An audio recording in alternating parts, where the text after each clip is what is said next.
Would Queen Elizabeth II ever abdicate and step aside for Prince Charles? The Queen is stepping back from some of her charity work this year, but would Elizabeth II ever abdicate? The Queen is stepping down as patron of 25 charities in 2017. She is handing over the patronages to other members of the royal family but will remain patron of more than 600 organizations. The Queen may well ease her workload and cut back on public engagements in 2017, but she is unlikely to ever abdicate the throne. The Queen has a strong sense of duty and vowed to devote her life to her country a few years before she ascended the throne in 1952. In 1947, the then princess told the nation, "I declare before you all that my whole life, whether it be long or short, shall be devoted to your service." More than 70% of Britons believe that Elizabeth should remain queen as long as possible, according to an Ipsos Mori survey last year.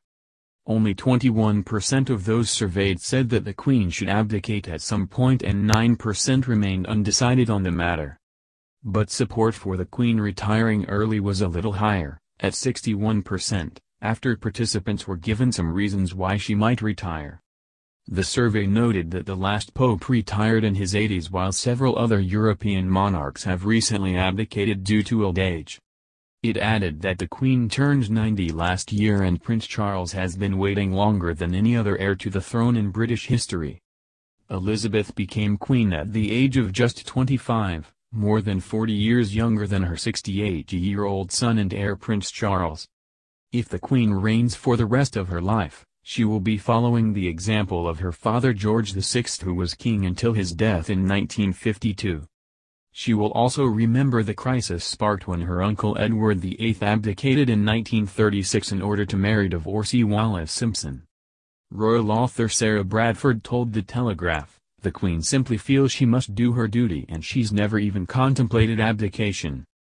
Britons across the country are hoping that the Queen recovers quickly after suffering from a heavy cold over Christmas. Even though she missed the church service in Sandringham yesterday, the Princess Royal reassured Britons that her mother is feeling better. The Queen surpassed Queen Victoria to become Britain's longest ever reigning monarch in 2016 and has reigned for almost 65 years. Despite stepping down as patron of 25 charities in 2017, last week a new study revealed Her Majesty has increased her workload by 25% and the monarch has already completed 125 engagements since January. Royal expert, Richard Fitzwilliams told Express.co.uk, "It is important to emphasize the Queen will never abdicate. Gradually we would expect the Queen to scale down her duties but never to abdicate, as she believes in total dedication to duty and in the oath she took to serve her whole life when she was 21. He added, "Nor has the example of her uncle been forgotten." The expert said the abdication of the Queen's uncle Edward VII haunted the royal family, and despite Prince Charles's whole life being in preparation for kingship, the Queen will never step down. Mr. Fitzwilliams added, "Her uncle abdicated and this still haunts the royal family. Any parallels with other monarchies are simply not relevant." One royal insider backed up Mr. Fitzwilliams' claims, saying the Queen is too loyal to her country, and would not step down unless a severe illness forced her to do so.